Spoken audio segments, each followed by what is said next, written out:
নমস্কার বন্ধু। আজ গণেশ চতুর্থী। কোনো কাজে সিদ্ধি লাভের জন্য সকলেই শরণাপন্ন হন ভগবান গণেশের। যে কোনো কাজে সমৃদ্ধি তথা সিদ্ধি দান করেন ভগবান গণেশ। এছাড়াও বুদ্ধিভ্রষ্ট মানুষকে বুদ্ধি দান করেন তিনি। তাই গণেশ চতুর্থীর পূজা উপলক্ষে ভগবানের আরাধনার সঙ্গে সঙ্গে উদযাপন করা হয় সুখ ও সমৃদ্ধিকেও। বাড়িতে গণেশ পূজা করলে সেখানে সুখ শান্তি যেমন বজায় থাকে, তেমনি প্রবেশ করতে পারে না কোনো বিপদও। এছাড়া যে কোনো পূজার আগে প্রথমেই গণেশজির পূজা করা হয়। এছাড়াও গণেশ ভগবানের মন্ত্রের প্রতি ছত্রেই বলা হয়, যিনি একদন্ত মহাকায় লম্বোদর গজানন এবং বিঘ্ননাশকারী, সেই হেরম্বদেবকে আমি প্রণাম করি। তাই আজ বাড়িতে ঘটনা পেতেই খুব সহজেই গণেশ পূজা পদ্ধতি শেয়ার করে নিচ্ছি আপনাদের সাথে। তাই ভিডিওটি সম্পূর্ণ দেখতে থাকুন, আর ভিডিওটি ভালো লাগলে অবশ্যই একটি লাইক করতে ভুলবেন না। তাহলে চলুন পূজা পদ্ধতি শুরু করি।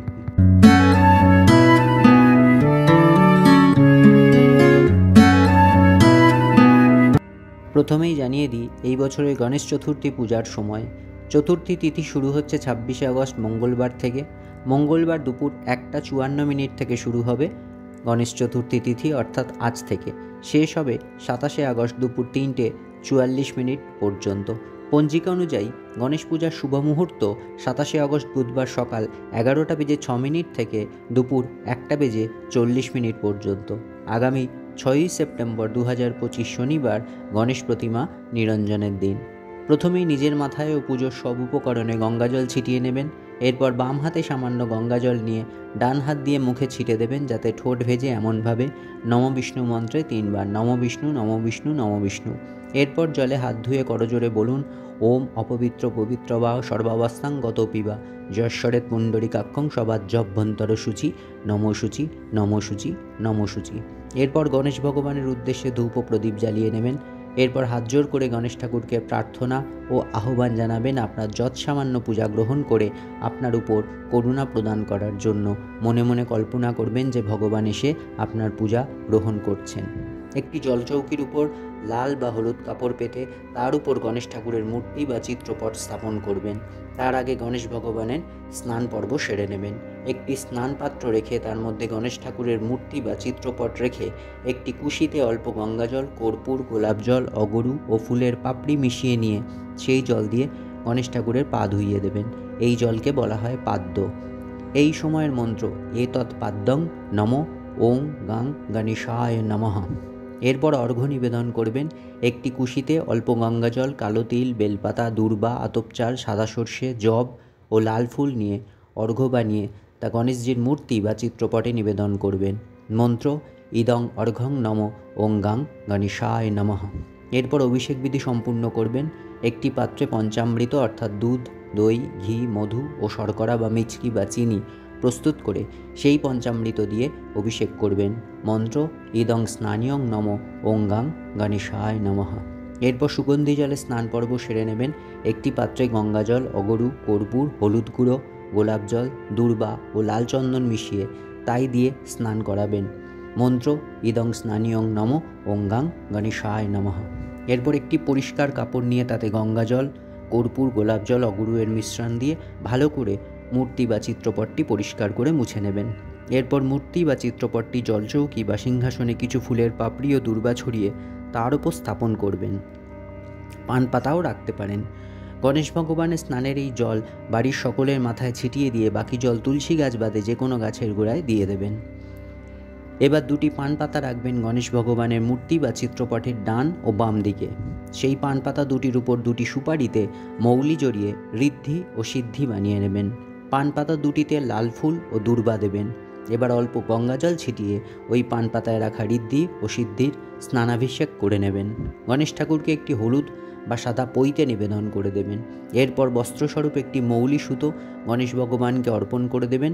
অনুরূপভাবে ঋদ্ধি ও সিদ্ধিকেও বস্ত্রস্বরূপ মৌলি সুতো অর্পণ করে দেবেন। এরপর গণেশ ঠাকুরকে এবং ঋদ্ধি ও সিদ্ধি ও গণেশ ঠাকুরের বাহন মুশিককে লাল চন্দন, হলুদ ও লাল সিঁদুরের তিলক পরিয়ে দেবেন। মূর্তি বা চিত্রপটের ডান দিকে একটি চাঁদমালা পরিয়ে দেবেন আর গণেশ ভগবানের পায়ে কিছু অক্ষত বা গোটা আতপ চাল নিবেদন করবেন এই মন্ত্রে ইদং অক্ষতং নম ওং গাং গণেশায় নমঃ।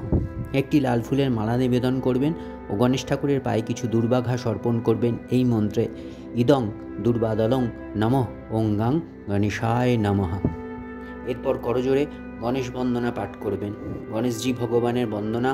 বন্ধদেব গজানন বিঘ্ন বিনাশন, নম প্রভু মহাকায় মহেশনন্দন, সর্ববিঘ্ন নাশ হয় তোমার স্মরণে, অগ্রেতে তোমার পূজা করিনু যতনে, নম নম লম্বোদর নম গণপতি, মাতা যার আদ্যাশক্তি দেবী ভগবতী, সর্বদেব গণনায় অগ্রে যা স্থান, বিধি বিষ্ণু মহেশ্বর আর দেবগণ, ত্রিনয়নী তারার বন্দিনী শ্রীচরণ, বেদমাতা সরস্বতীর বিলয়িনী শরণ। এরপর বেলপাতা দুর্বা ফুল দিয়ে পঞ্চদেবতার উদ্দেশ্যে নিবেদন করবেন এই মন্ত্রে, এইতে গন্ধপুষ্পে ওং শিব আদি পঞ্চদেবতাভ্যও নমঃ। এই ফুল বেলপাতা একটি পাত্রে নিবেদন করবেন। এরপর গণেশ ভগবানের উদ্দেশ্যে 3 বার পুষ্পাঞ্জলি নিবেদন করবেন, লাল চন্দন সহযোগে ফুল বেলপাতা ও দুর্বা নিয়ে। মন্ত্র বলবেন, এসো সচন্দন বিল্বপত্র পুষ্পাঞ্জলি নমঃ গণেশায় নমঃ। এইভাবে 3 বার পুষ্পাঞ্জলি দেবেন। এরপর করজোড়ে প্রণাম মন্ত্র পাঠ করবেন। গণেশ প্রণাম মন্ত্র, একদন্তং মহাকায় লম্বোদর গজাননম বিঘ্ননাশকরং দেবং হেরম্বং প্রণম্মামহম। এরপর মঙ্গল সামগ্রী নিবেদন করবেন। মঙ্গল সামগ্রী একটি থালায় সাজিয়ে নেবেন। 5টি পান পাতা, 5টি সুপারি, 5টি হলুদের গাঁট, 5টি এলাচ, 5টি লবঙ্গ, কিছু হলুদ মিশ্রিত আতপ চাল, কিছুটা কুমকুম ও একটি 1 টাকার কয়েন বা রূপোর কয়েন। এরপর একটি থালায় পঞ্চদেবতার উদ্দেশ্যে ভোগ নিবেদন করবেন। 5টি জায়গায় ভেজানো আতপ চাল, কলা ও বাতাসা রাখবেন ভোগের সাথে। পানীয় জল নিবেদন করবেন একটি গ্লাসে। তারপর গণেশ ঠাকুরের উদ্দেশ্যে ভোগ নিবেদন করবেন এই মন্ত্রে, ইদং নৈবেদ্যং নম ওং গাং গণেশায় নম। ভোগে আপনি মোদক, লাড্ডু, মিষ্টি, পায়েস, কলা, ফল, মালপোয়া, নারকেল, কিশমিশ, লুচি, সুজি, খিচুড়ি ইত্যাদি নিবেদন করতে পারেন, যা আপনার মনে ভালো লাগবে। গণেশ ঠাকুরকে পানীয় জল নিবেদন করবেন এই মন্ত্রে, ইদং পানথদকং নম ওং গাং গণেশায় নম। এরপর ধূপ, প্রদীপ, কর্পূর, পঞ্চপ্রদীপ সহকারে গণেশ ঠাকুরের আরতি সম্পন্ন করবেন ঘণ্টা ও শঙ্খ বাজিয়ে। এরপর ওং গাং গণেশায় নম মন্ত্র 108 বার জপ করে নেবেন।